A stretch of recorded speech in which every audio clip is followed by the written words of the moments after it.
بسم اللہ الرحمن الرحیم نحمده ونصلي ونسلم على رسول الکریم۔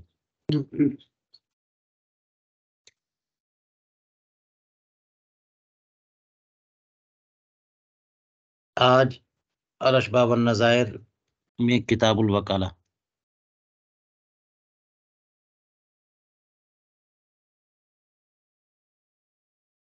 ان تمام مختلف کتابوں کے بارے میں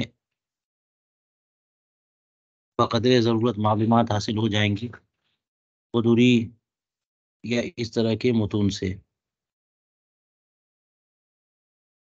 اور یہ ضروری ہے کہ کم سے کم باب یا کتاب کا اس قدر مطالعہ ہو کہ بصیرت رہے، تاکہ اس کے دقائق پر گفتگو ہو سکے اور آدمی سمجھ بھی سکے کہ بات کیا چل رہی ہے۔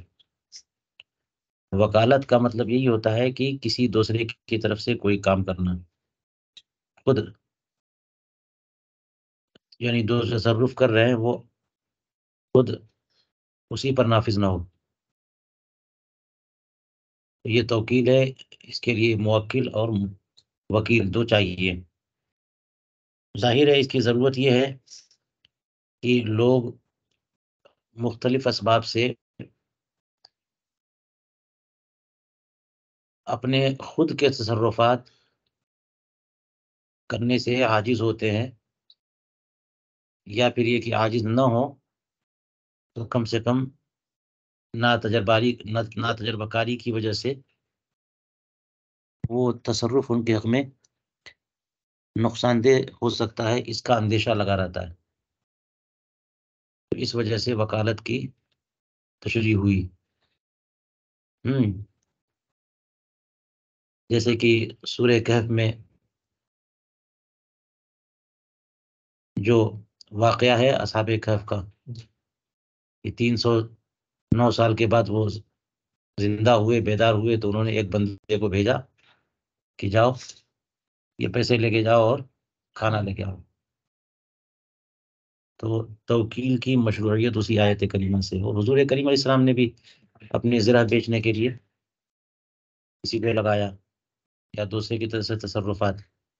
تو اس کا مطلب یہ ہوا کہ تصرفات تو یہ ہوتے ہیں کہ آدمی اپنا تصرف خود کرے، اپنا کام خود کرے، خریدنا ہے، بیچنا ہے، جو بھی کام۔ لیکن اب کبھی کبھی آدمی اس بات کا محتاج ہوتا ہے کہ میری طرف سے کوئی کر دے، کہ وہ سفر پہ ہوگا، غائب ہوگا، تو جو بندہ موجود ہی نہیں ہوگا وہ اپنا کام لین دین کا کرے گا کیسے؟ استیفائے قرض دین کیسے کرے گا؟ خصومت کے مراحل کیسے طے کرے گا؟ کسی سے اختلاف ہو گیا، دعویٰ، انکار، شہادت، یہ سب معاملات اگر اس کے ذمہ ہوں تو بہت سارے معاش کے معاملات میں رکاوٹ بن جائیں گے۔ تو آدمی دن بھر مصروف رہے، کام دھندا کرے، کمائے، یہ سب کرنا ہے نا معاش کے معاملات، تو اس کے ساتھ یہ اگر فیسلٹی رہے کہ ہمارا کام کوئی اور کر دیا کرے تو آسانی ہو جائے گی نا، ورنہ پھر مشکلات ہوں گی۔ اس لیے کہ وکالت جو ہے نا مشروع ہے کہ ہم کسی اور سے کام کروا لیں۔ اب وکالت تمام معاملات میں، حقوق العباد ہوں یا حقوق اللہ ہوں، خصومت کے معاملے میں خاص طور سے، ورنہ حقوق اللہ میں، عبادات میں تو وکالت کچھ نہیں چلتی کہ ہماری ادھر سے نماز پڑھ دیجیے، روزہ رکھ دیجیے، زکوٰۃ دے دیجیے۔ زکوٰۃ دینے میں توکیل ہے۔ جو حقوق العباد میں عبادات مالی ہے اس میں نیابت و توکیل ہوتی ہے، لیکن حقوق العبادات میں جو بدنی عبادات ہیں ان میں نیابت نہیں ہوتی، اور جو مالی اور بدنی دونوں کا مجموعہ ہے، جیسے حج ہے تو اس میں نیابت ہوتی ہے بضرورت، عجز کی وجہ سے، کہ بندہ اگر جا ہی نہیں سکے تو کسی کو بھیج سکتا ہے۔ لیکن جو خالص عبادات مالی ہیں ان میں چاہے عجز ہو یا قدرت ہو، بہرحال توکیل درست ہے نا۔ زکوٰۃ و صدقات وغیرہ دے دو، گھر بیٹھے بیٹھے کسی کو کہہ سکتے ہیں۔ لیکن جو خالص بدنی عبادات میں کسی صورت میں بھی توکیل نہیں ہے، مرض الموت میں بھی ہو تب بھی نہیں کہہ سکتا کہ میری نماز پڑھ دینا۔ سمجھ میں آ رہی ہے؟ اور حقوق العباد میں جو لین دین کا معاملات ہے، اجارہ، اعارہ، بیع اور خصومت کے تمام ابواب، ان سب میں ہاں کچھ ایسے ہیں جن میں کہ جیسے مثال کے طور پہ حقوق اللہ میں، جس میں دعویٰ، حقوق العباد میں جس میں دعویٰ شرط ہے، کسی میں دعویٰ شرط نہیں ہے، اس میں کچھ تعین ہے. اور اسی طرح سے حقوق اللہ میں بھی جو شبہے سے ساقط ہو جاتے ہیں ان کا، اس میں استعفاء اور اس بات کے لیے وکالت جو ہے وہ نہیں ہو سکتی. تو بہت ساری چیزیں ہیں کہ وکالت، لیکن عموماً ہر معاملے میں وکالت چلتی ہے، وکیل آدمی بنا سکتا ہے. ہاں یہ ہے کہ مباحات میں وکیل نہیں بنا سکتا. کس میں؟ مباحات میں ہاں وکیل نہیں بنا سکتا، توکیل چلے گی نہیں. جیسے پانی، سمندر سے پانی بھر کے لاؤ، گھاس کاٹ کے لاؤ، ہے نا. تو جو چیزیں مباح ہیں ان میں توکیل درست نہیں. جو کاٹے گا، جو لے گا، اسی کا ہوگا وہ. یہ بنیادی باتیں ہیں. توکیل میں موکل اور وکیل، تو موکل کا بھی عاقل ہونا ضروری ہے اور بالغ ہونا بھی ضروری ہے، اور وکیل کا بھی عاقل ہونا ضروری ہے، بالغ ہونا ضروری نہیں ہے. مسلمان ہو، کافر ہو، غلام ہو، کچھ بھی ہو، اسلام، حریت، بلوغ، وکیل کے لیے کچھ بھی عقل ہونا ضروری ہے. لہٰذا بالکل 2 سال کے بچے کو وکیل دیے تو اس کے سارے تصرفات کچھ بھی نہیں. تو سمجھوال بچے جو سمجھتے ہو معاملات کو، ان کو وکیل آپ بنا سکتے ہو. چھوٹے بچے کو آپ لوگ بیچتے ہیں، باپ والدین، یہ لو، یہ لیتے آؤ، یہ دے دو. تو وکیل کے لیے کیا ضروری ہے؟ ہاں، باقی بلوغ بھی ضروری نہیں ہے اور حریت بھی ضروری نہیں ہے، اسلام ہونا بھی ضروری نہیں ہے. لیکن توکیل کے لیے ہاں عاقل ہونا ضروری ہے اور بالغ ہونا بھی ضروری ہے. لیکن یہ ہے کہ اگر عقل ہے اور بالغ نہیں ہے تو اس میں بعض بعض معاملات میں توکیل ہو سکتی ہے، بعض میں نہیں. جیسے مثال کے طور پر وہ تمام عقود جو نفع محض ہوں، جو نفع محض والے ہوں، ان میں توکیل ہو سکتی ہے. یا نفع من وجہ نافع من وجہ دار، نفع و ضرر میں دائر ہوں، ان میں توکیل ہو سکتی ہے. لیکن جو تصرفات محض ضرر والے ہیں ان میں توکیل بچہ نہیں کر سکتا جو عاقل ہو. جسے اپنا مال ہبہ کر دے، ضرر محض ہے، کوئی نفع کی صورت نہیں ہے، تو بچہ جو ہے نا وہ کسی اور کو کہہ دینا کہ فلاں کو دے دینا، تو نہیں کر سکتا.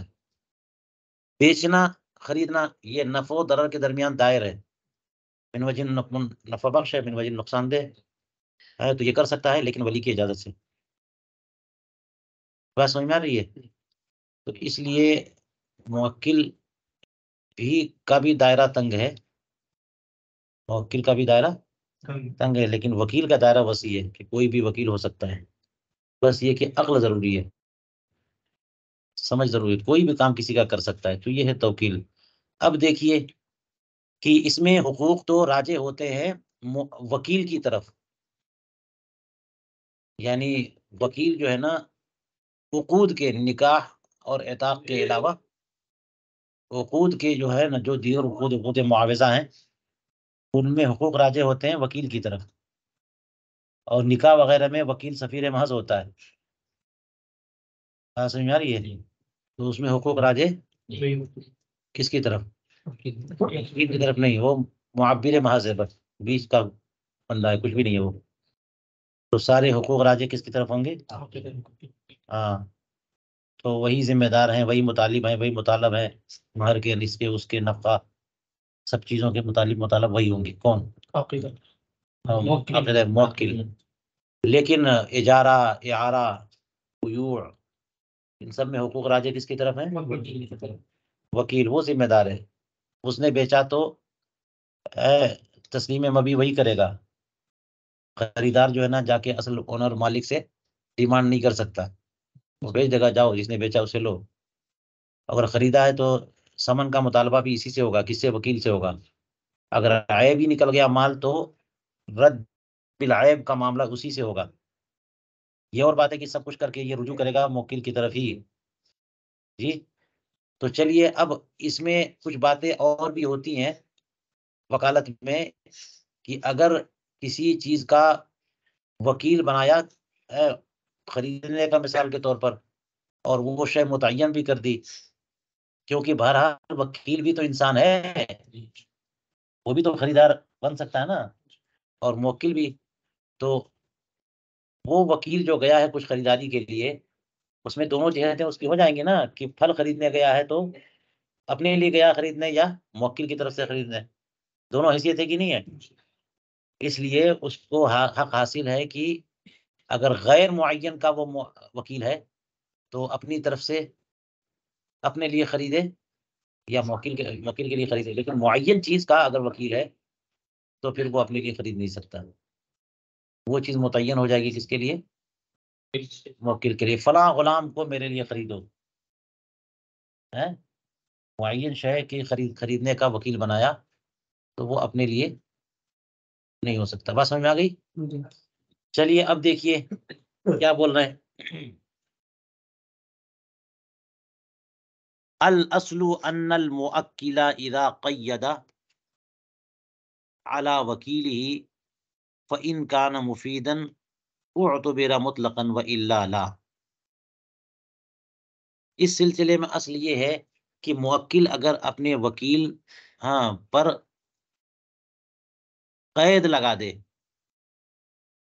تو اگر وہ قید مفید ہے تو اس کا اعتبار ہوگا، اور مفید نہیں ہے تو اعتبار نہیں ہوگا.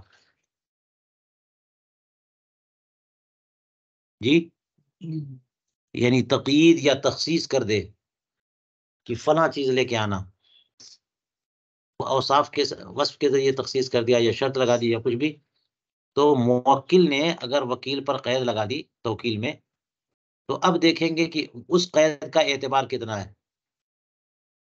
تو یہاں پہ دو صورت ہو سکتی ہے، یا تو وہ قید مفید ہے یا مفید نہیں ہے. اگر مفید نہیں ہے تو اس کا اعتبار نہیں ہے، اس کے علاوہ بھی کوئی چیز خرید لائے تب بھی وہ موکل ہی پر نہ ہوگی. اور اگر وہ قید مفید ہے تو اس کا اعتبار ہوگا، اس کے علاوہ کوئی چیز لائے گا یعنی موکل کی قید کی خلاف ورزی کرے گا تو وہ خود ذمہ دار ہوگا، اور وہ بیع اسی پر نافذ ہوگی، وہی پیسہ دے گا. اور وہ قید اگر مفید ہے تو اس کا اعتبار ہوگا.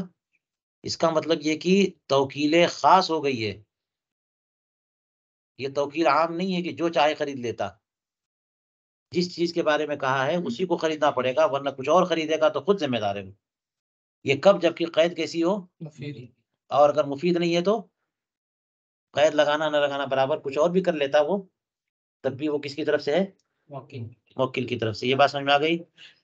تو موکل اگر وکیل پر قید لگائے تو قید مفید ہو تو اس کا اعتبار ہوگا، ورنہ نہیں.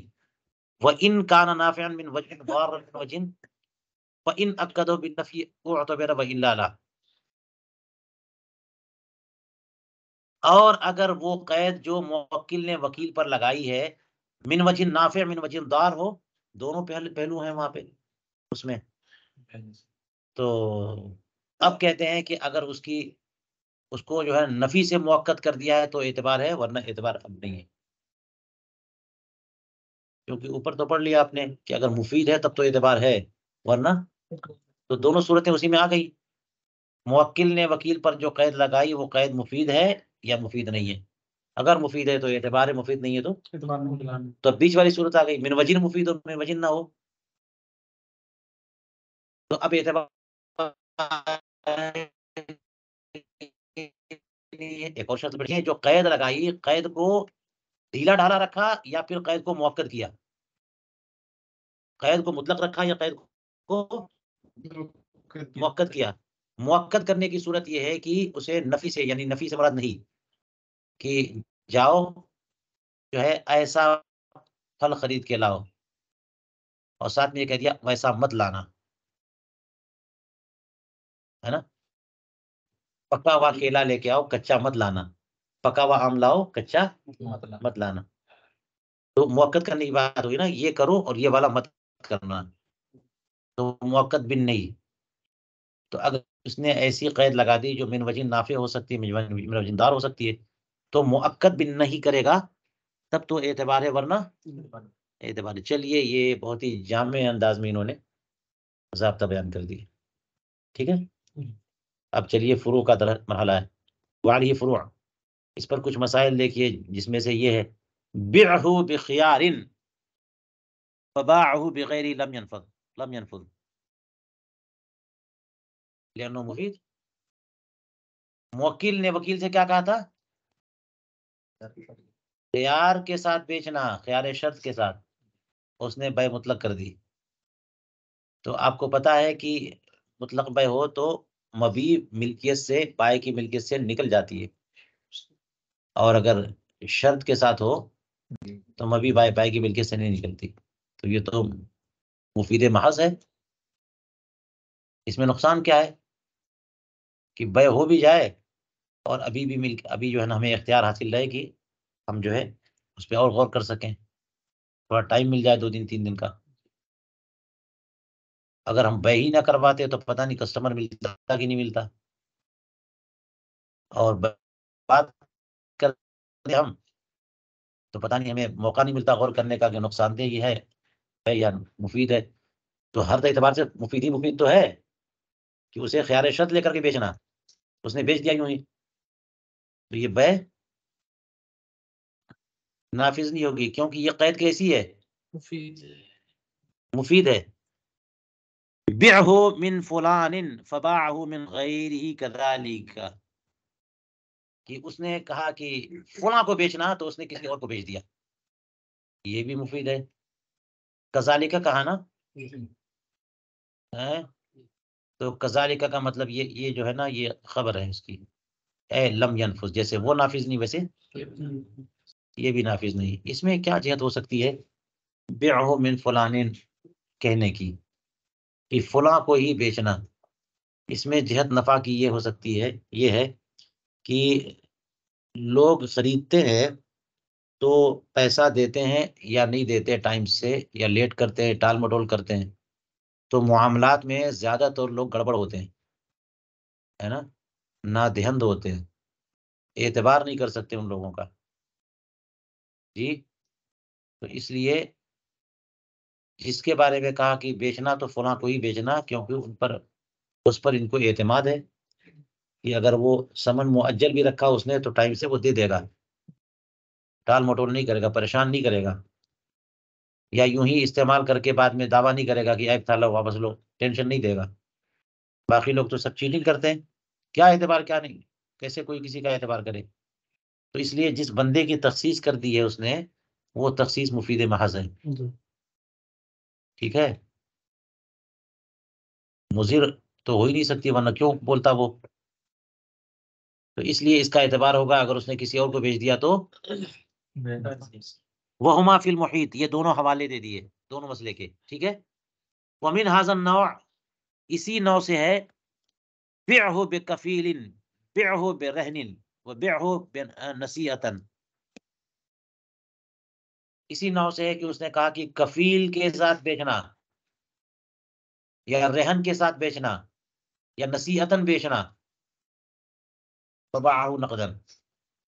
اب یہ تو چھوڑ دیجئے، یہ الگ مسئلہ ہے، بعہ نصیحتاً فباعہ نقدا.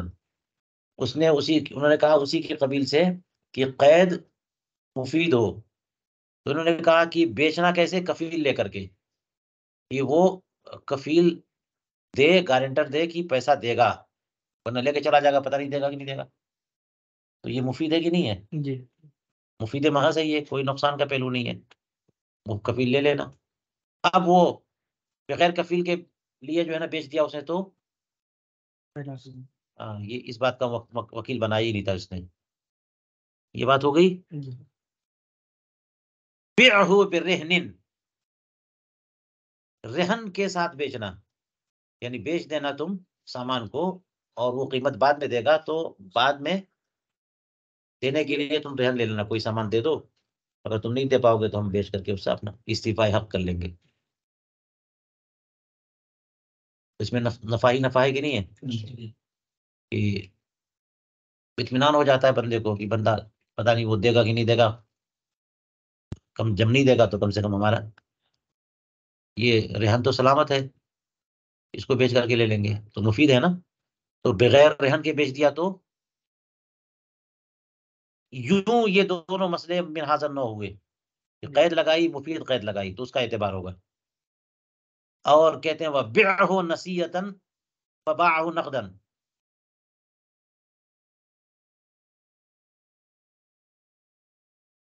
اس نے کہا کہ بیچ دینا ادھار، اس نے بھیج دیا نقد. اب یہ جو مرحلہ ہے نا تھوڑا سا یہاں پر مشکل ہے یہاں پر آ کر کے، کیونکہ من ہاذا نو کہیں گے تو یہ ابھی نو کیا چل رہی ہے؟ ہاں مفید ہے تو وہ توکیل خاص ہوئی، توکیل عام نہیں ہے، لہٰذا اس کی خلاف ورزی کرے گا تو وکیل موکل کی خلاف ورزی کرے گا تو نافذ نہیں ہوگا، اس پر نہیں نافذ ہوگی. اور یہاں خلاف ورزی کیا، اس نے کیا کہا تھا بیچنا ادھار اور بیچ دیا تو من ہاذا نو کہیں گے تو نافذ نہیں ہے. اور یہ بات صحیح ہے کیونکہ ایک ہی اسلوب چل رہا ہے. بیچ دینا کفیل لے کر، بیچ دینا رہن لے کر کے، بیچ دیا بغیر کفیل کے بغیر رہن کے، نافذ نہیں ہوگی موکل پر. بیچ دینا ادھار، بیچ دیا نقد، نافذ نہیں ہوگی موکل پر. لیکن اس میں نفع کا کون سا پہلو ہے؟ تو اس پر علامہ حموی کو دیکھیے، آپ مطالعہ کریے تو انہوں نے تفصیل لکھی ہے. تو ایک بات تو یہ ہے کہ بیع بالنسیہ جو ہے یہ مفید ہے یا مضر ہے. علامہ حموی نے شروع ہی میں سب کی مثال بھی دی ہے کہ اگر کوئی مفید ہو قید تو اس کا اعتبار ہے، اور مضر ہو یا کوئی مفید بالکل نہیں ہے تو اس کا کوئی اعتبار نہیں ہے. اور اگر من وجہ مفید ہو، من وجہ مضر ہو تو اگر موقت کرے تو اعتبار ہے، موقت نہ کرے تو اعتبار نہیں ہے. ان سب کی مثال انہوں نے دی ہے. ٹھیک ہے، جس میں نسیہ بیع بالنسیہ کو جو ہے وہ مدر میں رکھا ہے. کیونکہ اب یہ بتائیے کہ کوئی بندہ اپنا سامان بیچے اور کہے کہ ادھار بیچنا تو اس میں نفع کیا؟ اس میں نقصان ہی نقصان ہے. اگر نقد بیچتا تو پیسہ بھی مل جاتا، اور دیر میں ملے گا تو پیسہ وہ اچھا جو پہلے مل جائے یا وہ جو دیر میں ملے پہلے مل جائے. تو ادھار ہے کا حال تو یہ برا ہے کہ جناب کتنے تو دیتے ہی نہیں ہیں، اسی لیے لوگ بیچنا چھوڑ دیتے ہیں ادھار. تو اس لیے اگر اس نے کہا ادھار بیچنا اور اس نے بیچ دیا نقد تو بے صحیح ہے، ہونا چاہیے نا بے صحیح ہے، کیونکہ ایسی قید کا اعتبار نہیں ہے. لیکن یہاں پہ کیا کہہ رہے ہیں؟ ہاں کہا تو کچھ نہیں ہے کہ نافذ نہیں ہوگی، لیکن اسلوب تو وہی چل رہا ہے من ہاذا نو کہہ کر کے. تو علامہ حموی نے کہا کہ بہتر ہے کہ اس کو وبعہ نسیتن کو مقید کر دیں، یعنی قید مان لیں بیعہ برہن سے، دونوں میں ملا کر کے ہے نا. تو جا کے اس میں جو ہے نا یہ بات ہو جائے گی مفید والی کہ بیچ دو رہن لے کر کے نسیتن، رہن لے کر کے بیچے گا، نسیتن بیچے گا تبھی تو رہن کا مطالبہ کر سکتا ہے. اگر وہ کیش بیچے گا ابھی دو تو کس بات کا رہن لوگے؟ بولے. تو یہ بھی ہے کہ کہیں پر قید ہو اور اس پر اس کے بعد ایک اور حرف عطف کے ذریعے بات آئے تو عموماً وہ قید نہیں ہوئے بلکہ مشورہ ہے. وہ جیسے کہ ہے کسی مسلمان سے بیچنا، زید سے بیچ دینا، تو زید بیچنا یہ قید نہیں ہے. جب دو باتیں آئیں تو پہلی والی قید ہے، دو بات دوسری والی مشورہ ہے، مشورے کا اعتبار نہیں. کسی اور سے کر دیا تو ٹھیک ہے. تو یہاں پر بھی وہی بات کہ رہن لے کر کے بیچنا، نصیحتاً بیچنا ہے، تو دونوں چیزیں اگر ہوں گی تو ہے کہ اس میں فائدہ ہے، لہٰذا نقدن بیچ دیا تو فائدہ نہیں ہے تو بے نہیں ہوگی. اس کا مطلب یہ ہوا کہ جب بھی کوئی چیز آدمی کیش بیچتا ہے تو خریدار جو ہے مول بھاؤ زیادہ کرتا ہے اور بیچنے والے کو ٹھیک سے دباتا ہے، اور بائیں دب بھی جاتا ہے کہ پیسے تو بھی مل رہے ہیں. اور جب اس کو چاہیے ہوتا ہے اور پیسہ ابھی نہیں ہے تو دبتا وہ ہے خریدار.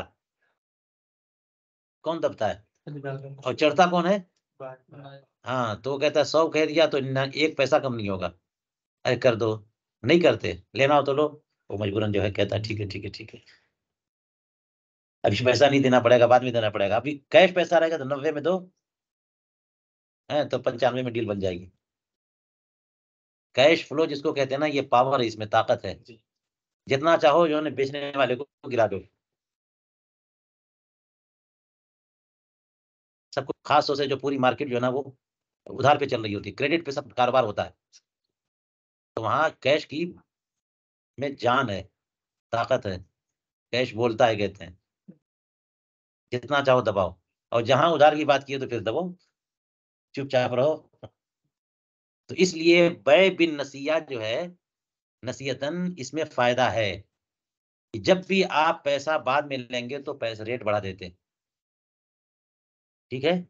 اب یہ ایک سوال ہے کہ اگر اسی طرح سے کسی نے بے کیا کہ اگر ابھی پیسہ دو تو اتنا اور کل پیسہ دو تو اتنا، اتنے میں، اس بے کا کیا حکم ہے؟ آپ دیکھیے، تلاش کریے جو اس میں کوئی سامان بیچ دیا، کتاب لو، ابھی پیسہ دو تو 100 روپے اور 1 مہینے کے بعد دیا تو 150 روپیہ، 110 روپے. تو لگ تو رہا ہے کہ ربا والا معاملہ ہے، لیکن ہے نہیں. مگر بہرحال ایک عقد میں ہی اگر وہ شرط لگا دے تو کراہت ضرور ہے اس میں، اور عقد میں شرط نہیں تو کوئی حرج نہیں. ایجاب و قبول الگ الگ، ایجاب و قبول اس کا الگ. اس کو ہم بیچیں گے 110 میں، ٹھیک ہے، آپ لوگے تو. اور ابھی دے دیتے ہو تو 100 میں لے لو، ابھی دے دیتے ہو تو 90 میں لے لو. یہ چلتا ہے، ٹھیک ہے، اس میں کوئی کراہت بھی نہیں ہے جب تک کہ عقد میں ہی یہ بات نہ ہو مشروط. تو اب یہ کہہ رہے ہیں کہ اس نے کہا کہ رہن لے کر بیچنا اور نصیحتاً بیچنا، تو اس میں فائدے کا پہلو ہے. اسی لیے میں نے تقریر یہ کری. نصیحتاً بیچنے میں کیا پہلو ہے کہ قیمت جو ہے نا اچھی ملتی ہے، سمن اچھا ہوتا ہے، اچھے ریٹ پہ سامان جاتا ہے. اور کیش میں اچھے ریٹ پہ نہیں جاتا، اونے پونے چلا جاتا ہے. تو یہ مفید شرط ہے کہ نہیں ہے، مفید قید ہے کہ نہیں ہے اس اعتبار سے. اور جب مفید ہے تو اس کا اعتبار ہوگا، لہٰذا نقدن بیچ دیا تو ہاں، کیونکہ وہ کم پیسے میں بیچا. پھر بخلاف بیعہ نصیحتا لہو بیعہ نقدن، برخلاف اس کے کہ اس نے کہہ دیا کہ بیچ دینا نصیحتاً تو وہ نقدن بیچ سکتا ہے. ولا تبع الا نصیحتاً لہو بیعہ نقدن، اور اگر کہہ دیا کہ نہ بیچنا مگر ادھار، تب بھی اسے حق حاصل ہے کہ وہ نقدن بیچ سکتا. اب یہ دیکھو کیا معاملہ ہو رہا ہے، ٹکراؤ تو نہیں ہو رہی ہے، نہیں ہو رہا ٹکراؤ. تو وہی اس کو ملانے کے بعد، رہن کے ساتھ ملانے کے بعد، کہ مطلقاً اگر کہہ دیا کہ نصیحتاً بیچنا تو وہ نقد بھی بیچ سکتا ہے، کیونکہ یہ قید جو ہے نا مفید نہیں ہے. کیونکہ ادھار بیچنا نقد بیچنا، ایک عام آدمی ہے نا، کبھی بھی مارکیٹ میں جاؤ دیکھو تو سب لوگ بولیں گے کہ نقد بیچنا جو ہے نا یہ مفید ہے، ادھار بیچنے میں فائدہ نہیں ہے. وہ فائدہ جو میں نے بتایا تھا وہ یہ کہ کثرت سمن کا فائدہ. تو آپ کہہ سکتے ہیں کہ ایک طرح سے فائدہ ایک طرف سے نقصان ہے، لیکن اس کو نقصان اور فائدے میں نہیں لے گئے، بالکل نقصان والے میں لے گئے، نصیحتاً والی بات. اور جب کسی معاملے میں فقہائے کرام کوئی بات کسی پر تنصیص کر دیتے ہیں نا تو پھر اور جہتے ہم لوگوں سے ساقط ہو جاتی ہیں. بات سمجھ میں آ رہی ہے؟ جیسے کہ شارع نے قرآن پاک میں، حدیث پاک میں کوئی تخصیص کر دی تو ائمہ مجتہدین بھی اس میں اس کے خلاف نہیں جا سکتے، ہے نا. بات سمجھ میں آ رہی ہے؟ اسی لیے کہا گیا کہ حدیث پاک نے جس کو کیلی کہہ دیا وہ ہمیشہ کیلی رہے گا، جس کو وزنی کہہ دیا وہ ہمیشہ، حالانکہ سب ختم ہو چکا ہے، کیلی وزنی ہو گیا، وزنی کیلی ہو گیا، کچھ مددی ہو گیا، کچھ کیا ہو گیا ہے. مگر وہ اشیاء ستہ میں جس کو کیلی کہہ دیا وہ کیلی ہے، جس کو وزنی کہہ دیا وزنی. تو دوسرے درجے میں یہی مرحلہ جو ہے کس کا ہے؟ ہمارے ائمہ مجتہدین کا ہے، کہ وہ اگر کسی معاملے میں کچھ تنصیص کر دیں، حالانکہ دونوں پہلو مل رہے ہیں، تو اب ہم دونوں پہلو نہیں لے سکتے. تو نصیحتاً میں دونوں پہلو آ رہے ہیں کہ نہیں آ رہے ہیں؟ اب یہاں پہ کہہ دیا انہوں نے کہ بخلاف بیعہ نصیحتاً، کہ اگر موکل نے وکیل کو کیا کہا تھا؟ ادھار بیچو، تو لہو بیعہ نقدن، پھر بھی وکیل کیا کر سکتا ہے؟ اور اگر کہا ولا تبع الا نصیحتاً، نہ بیچنا مگر ادھار، تو یہ موقت کر دیا نا نفی کے ساتھ، یعنی نہیں کے ساتھ. لہو بیعہ نقدن، پھر بھی کیا بول رہے ہیں؟ تب بھی نقد بیچ سکتا ہے، یعنی وکیل موکل کی خلاف ورزی کر سکتا ہے، وکیل موکل کی کر سکتا ہے، اور پھر بھی یہ عقد جو ہے نا نافذ موکل پر ہی ہوگا. یہ تو اس کے ساتھ معاملہ تھا نا جو قید مضر ہو، جو قید مضر ہو.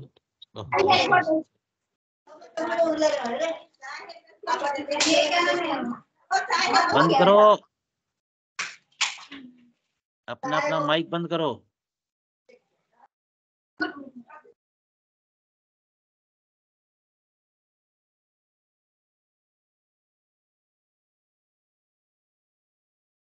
کہاں سے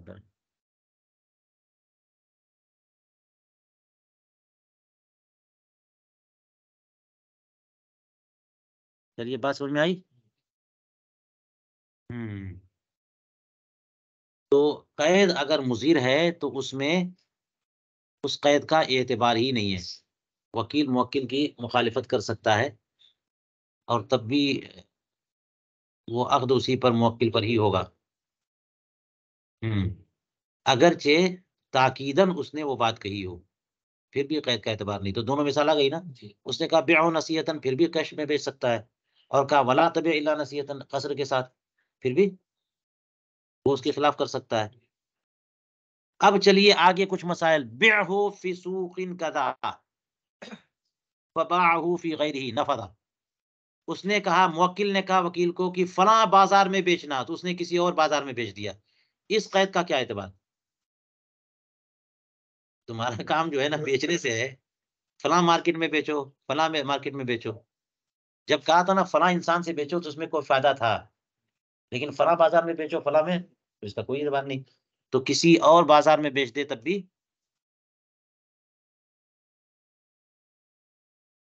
لیکن کہا لا تبعہ الا فی سوق کذا، لا، اگر اسی بات کو مؤکد بھی نہیں کر دیا تو اس کا اعتبار ہے، کیونکہ کسی بازار میں بیچنا جو ہے نا من وجہ مفید ہو سکتا ہے، من وجہ مضر ہو سکتا ہے نا.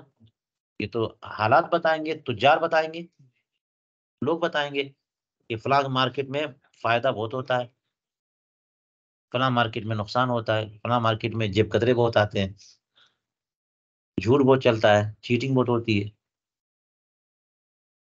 تو اس لیے یہ قید جو ہے نا من وجہ مفید ہو سکتی ہے، من وجہ مضر. اس لیے قید یوں ہی مطلق لگائے تو اس کا اعتبار نہیں ہے، لیکن موقت لگائے تو اعتبار ہے. لہٰذا کہہ دیا کہ تم نہ بیچنا مگر اسی بازار میں، تو وہ کسی اور میں اگر بیچ دے گا تو یہ بے نافذ نہیں ہوگی.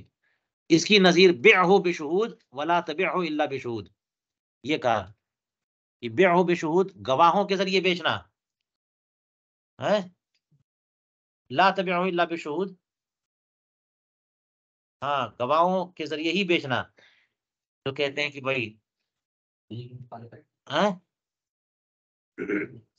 اب وہی بات ہو گئی کہ اس نے بیچ دیا بغیر گواہوں کے، جبکہ اس نے کہا بیع بشہود تو ہو جائے گی، اور لا تبعہ الا بشہود کہتا تو نہیں ہوگی. فلا مخالفت مع النہی، تو نہیں کے ساتھ مخالفت نہیں کر سکتا اس میں، لا تبعہ الا بشہود. ٹھیک ہے، یہاں پر نہیں کے ساتھ مخالفت الا فی قولہ لا تبع الا بالنصیحہ، مگر اسی والی صورت میں جو جس کی تقریر بھی ہو چکی کہ بِعْهُ بالنسیہ یا نسیۃً اس میں بھی مخالفت کر سکتا ہے، اور لا تبعہ الا بالنسیہ اس میں بھی مخالفت کر سکتا ہے۔ چلیے یہ باتیں ہو گئیں۔ وفی قولہ لا تسلم حتی تقبض الثمن کما فی الصغری فلہ المخالفۃ، اگر یہ کہہ دیا موکل نے کہ مبی کو حوالے مت کرنا جب تک کہ ثمن پر قبضہ نہ کر لینا، جیسا کہ فتاوی صغریٰ میں، تو اس کو مخالفت کا حق حاصل ہے، برخلاف اس کے کہ لا تبع حتی تقبض، کہ موکل نے وکیل سے کہا کہ سامان مت بیچنا جب تک کہ ثمن پر قبضہ نہ کر لینا، تو یہاں پر جو ہے مخالفت کا حق نہیں ہے۔ پہلے والی صورت میں فلول مخالفہ کہا نا، بخلاف کہا اس کو، اس کا مطلب یہاں مخالفت کا حق نہیں ہے۔ تو اب یہ دو مسئلے قریب قریب کے ہیں، کیا کہ موکل نے کہا کہ سامان پر قبضہ نہ دینا جب تک کہ ثمن پر قبضہ نہ کر لو، تو یہاں پہ کہا کہ اس میں مخالفت کر سکتا ہے، اور اگر کہا کہ سامان مت بیچنا جب تک کہ ثمن پر قبضہ نہ کر لینا، تو یہاں مخالفت نہیں کر سکتا۔ تو فرق کیا ہے، لِأَنَّ سے بتا رہے ہیں، اور لِأَنَّ یہ تعلیل ہے کس کی، یہ وجہ توجیہ ہے لا تسلم، اس کی لِأَنَّ تسلیم کہا نا، بخلاف لا تبع اس کی توجیہ نہیں ہے یہ، لِأَنَّ التسلیم من الحقوق وهي راجعۃ الى الوکیل فلا یملک النہی، اس لیے کہ تسلیم جو ہے نا حقوق میں سے ہے، اور حقوق راجع توکیل میں کس کی طرف ہوتے ہیں، تو جو کام ہے وکیل کا اسی سے آپ منع کر رہے ہو، تو اصل میں پہلے ہوتی ہے بیع، ایجاب و قبول، اس کے بعد تسلیم مبیع، ہے نا، کہ پہلے تسلیم سمن کرے مشتری، پھر تسلیم مبیع کرے بائع یا اس کا وکیل، لیکن تسلیم سمن جو ہے نا یہ بائع کے نفاذ کے لیے شرط نہیں ہے، تو اور وہ دین ہوتی ہے معاف ذمہ، تو کبھی بھی کرے بعد میں کرے، تو یہ تسلیم مبیع پہلے بھی کر سکتا ہے، کون، بائع۔ تو تسلیم مبیع کس کا کام ہے، عاقد کا، تو وکیل اگر عاقد ہے تو وکیل کا کام ہے، موکل کا کام نہیں ہے۔ حقوق اس میں راجع کس کی طرف ہوتے ہیں، وکیل کی طرف ہوتے ہیں، تو بیچنے کا وکیل بنایا، اور جب بیچے گا تو تسلیم اس کا کام ہے نا، ہے، تو یہ تو عجیب بات ہو گئی کہ آپ بیچ دینا مگر تسلیم مبیع مت کرنا، یہ پھنسانے والی بات ہو گئی ہے۔ بیچنا، میں بیچوں گا تو تسلیم مبیع کون کرے گا، تو بیچنے کا وکیل بھی بنایا، تسلیم مبیع سے منع بھی کیا، یہ نہیں ہو سکتا، اس لیے کہ تسلیم مبیع کیا حقوق میں سے ہے، اور حقوق راجع کس کی طرف ہوتے ہیں، تو وکیل جب تک بیع کا وکیل ہے، تسلیم مبیع اس کا کام ہے، اس نفی پر اسے قدرت ہی نہیں ہے، تسلیم مبیع نہ کر سکے، یہ ہو ہی نہیں سکتا ہے۔ آپ کو منع کرنا ہے تو بیع منع کر دو، آپ کیا منع کر دو، لہذا بیع منع کر رہا ہے وہ، لا تبع حتی تقبض، کہ بیچنا نہیں جب تک کہ ثمن پر، اب بات ہو جائے گی، اب مخالفت نہیں کر سکتا وہ، کہ سامان نہ بیچنا جب تک کہ مبیع ثمن پر، حالانکہ ایجاب و قبول کے بعد ہی مرحلہ آتا ہے نا، استفاء سمن کا، تسلیم سمن کا، لیکن اس نے، وہ ایسا نادہند آدمی ہے یا اس مارکیٹ کا اعتبار نہیں ہے، تو اس نے موکل نے پہلے کہہ دیا کہ پہلے پیسہ لے لینا پھر پے کرنا، تو یہ قید جو ہے نا یہ مفید ہے، یہ قید مفید ہے کہ نہیں، پیسہ پہلے آنا مفید ہے کہ نہیں ہے، اور اس نے تاکید کے ساتھ کہا کہ پیسہ پہلے کیا کہا، لا تبع حتی تقبض، تو اس کا اعتبار ہوگا، ٹھیک ہے، لہٰذا اگر قبضے سمن سے پہلے اس نے بیع کر دیا تو یہ موکل پر نافذ نہیں ہوگی، درست نہیں ہوگی، فلا یملک النہی، بات ہو گئی۔ چلیے، الوکیل بملک الموقوف کالنافذ یا یملک الموقوف کالنافذ فلا ینہیہا، وکیل ملک موقوف کا وکیل جو ہے نا وہ بھی نافذ کی طرح ہے، یعنی بیع موقوف اور بیع نافذ. تو جو وکیل تو ہوتا ہی ہے عقود نافذہ کا، تو اسی طرح سے عقود موقوفہ کا بھی ہو سکتا ہے. فضولی مثال کے طور پر اس کا عقد کیا ہوتا ہے؟ فضولی کا عقد جو ہے نا موقوف ہوتا ہی نہیں ہوتا، نافذ نہیں صحیح ہوتا ہے جب تک صادر حل سے ہو، محل میں ہو، ٹھیک ہے، لیکن نافذ نہیں ہے بلکہ موقوف ہے. تو زید نے بکر کو اپنا کچھ سامان بیچنے کا وکیل بنایا، تو وہ سامان بیچنے کا وکیل ہے نا، تو یہ تو وکیل نافذ ہے. یہ بیع کر دے گا تو اس کی بیع نافذ ہو جائے گی، موقوف نہیں رہے گی. لیکن کسی اور بھی سامان کی بیع اس نے کر دی جس سامان کے لیے اس نے وکیل نہیں بنایا تھا، تو فضولی ہوا کہ نہیں ہوا؟ تو کیا تو ایسا ہو سکتا ہے کہ کوئی وکیل فضولی بھی ہو؟ ہاں ہو سکتا ہے، وکیل بھی ہے اور فضولی بھی ہے. یہی مطلب سمجھ میں آیا مجھے جو میں بتا رہا ہوں آپ کو؟ کیا بول رہے ہیں یہ؟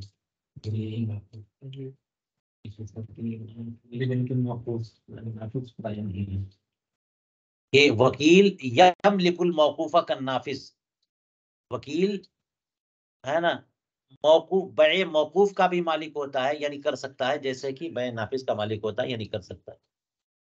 جیسے بیع نافذ کر سکتا ہے ویسے بیع موقوف بھی کر سکتا ہے. بات سمجھ آئی؟ اور اصل پوائنٹ اس کا یہ ہے کہ ایسا تو نہیں ہے کہ اس نے اٹھا کر کسی اور چیز کو بیچ دیا تو اس کی توکیل ختم ہو گئی. زید نے بکر کو کہا تھا کہ میری کتاب بیچ دینا، میری یہ کتاب یا کتاب جتنی بھی ہے بیچ دینا، یہ میری کتابوں کا بزنس کرو، بیچو. وکیل بنایا، اس نے اٹھا کر کے سائیکل بیچ دی اس کی، تو فضولی ہوا کہ نہیں اس میں وکیل ہوا. تو جب اس نے بل کے بیع موقوف کی تو کیا اس کی وہ توکیل جو کتابوں کے بارے میں تھی وہ ختم ہو گئی؟ وہی بات ہے. فلا ینہیہا، تو یہ ملک موقوف والی توکیل جو ہے نا، یہ نہیں، ملک موقوف والا معاملہ جو کرے گا تو یہ توکیل وکالت کو ختم نہیں کرے گا، اس سے وہ والی وکالت ختم نہیں ہوگی. وہ تمام فی نکاح جامع صغیر میں پوری بحث دیکھیے. الوکیل مصدق فی براءتہ دون رجوعہ، یہ ایک اور ضابطہ ہو گیا. وکیل کی تصدیق کی جائے گی براءت میں، نہ کہ رجوع میں. یعنی اصل تو یہی ہے نا کہ وکیل جو ہے وہ کام کرے گا اور وہ خود ذمہ دار نہیں ہے، حقوق اگرچہ اس کی طرف راجع ہوتے ہیں لیکن اس نے تو موکل کے کہنے سے کیا ہے نا. تو اب اگر وہ یہ دعویٰ کرے کہ میں نے کر دیا اور جتنا کہا تھا انہوں نے اتنا ہی کیا میں نے، تو اس کی تصدیق کی جائے گی. جو انہوں نے کہا تھا وہی کیا ہے، کچھ اور نہیں کیا. تو یہ براءت کی بات کر رہا ہے نا کہ میرے ذمہ نہیں ہے، تو براءت میں تصدیق کی جائے گی، نہ کہ رجوع میں، یعنی رجوع اس کی طرف نہیں ہوگا. فلو دفع الیہ الفا وامرہ ان یشتری بها عبدا ویزید من عنده الى 500 فاشترى فادعى الزیادة وکذب العامر تحالفا. دیکھیے کیا بات ہے.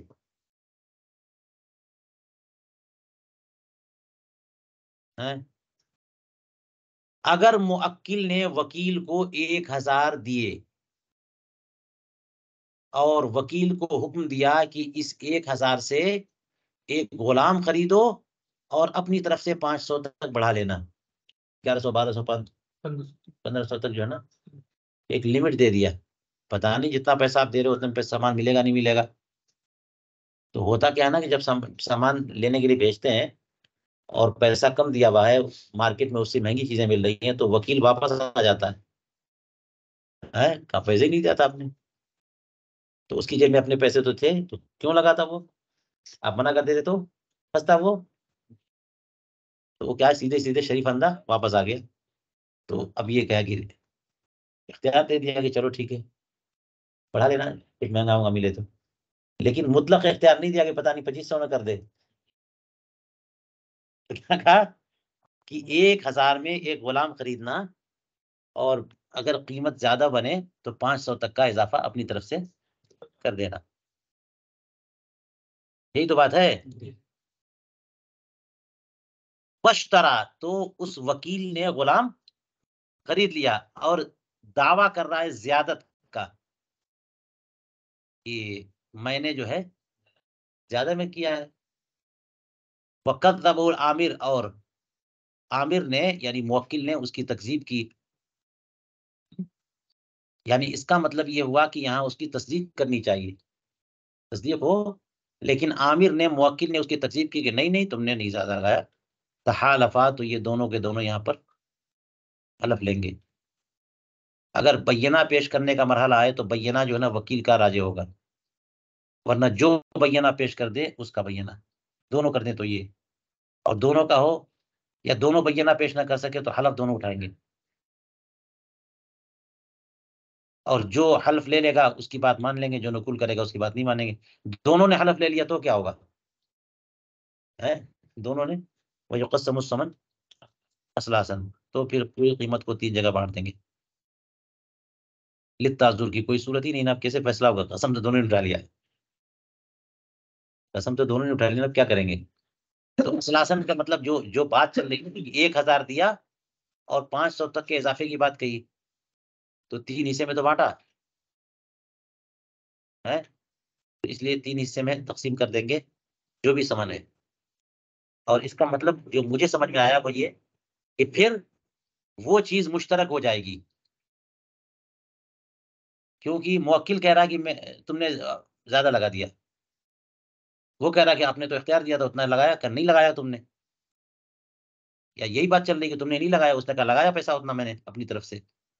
تو وہ راضی نہیں ہے اور حلف کا مرحلہ طے ہو گیا، تو اب پورے سمن کو 3 حصے میں بانٹیں گے، کیونکہ اس نے پہلے سے کہہ دیا تھا کہ 1000 میں دے رہا ہوں اور 500 لگا دینا. اس کا مطلب یہ ہوا کہ شریک ہو جائیں گے اس مال میں. دو حصہ جو ہے نا کس کا ہوگا؟ موکل کا ہوگا، ایک حصہ وکیل کا ہوگا. بخلاف شرائع المعینہ حال قیامها، برخلاف اس کے کہ معین باندی کی خریداری کا وکیل بنایا اور وہ باندی موجود ہو تو پھر کہتے ہیں کہ اسی وکیل کا ہی کی ہی قسم معتبر ہے، وکیل کی ہی قسم معتبر ہے. کہ اس میں جو ہے اس کے قسم کی بنیاد پر فیصلہ ہو جائے گا اور اس کو مشترک نہیں مانیں گے. وجہ فرق وہاں بتایا علامہ حموی نے، دیکھ لیجیے آپ. تو وہ کہا کہ بخلاف شرائع المعینہ حال قیامها، یہ معین باندی کی خریداری کا، اور یہ غیر معین ہے. کیا کہا اوپر؟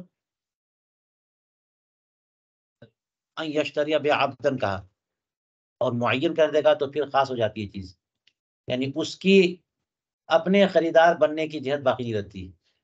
اور جب غیر معین کرے گا تو وکیل نے اپنے لیے خریدا یا موکل خریدا، دونوں جہتیں رہتی ہیں.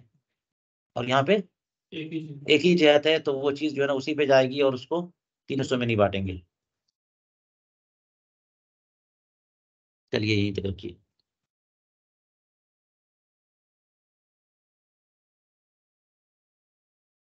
کہاں گیا؟ وہ تمام فی الجامع.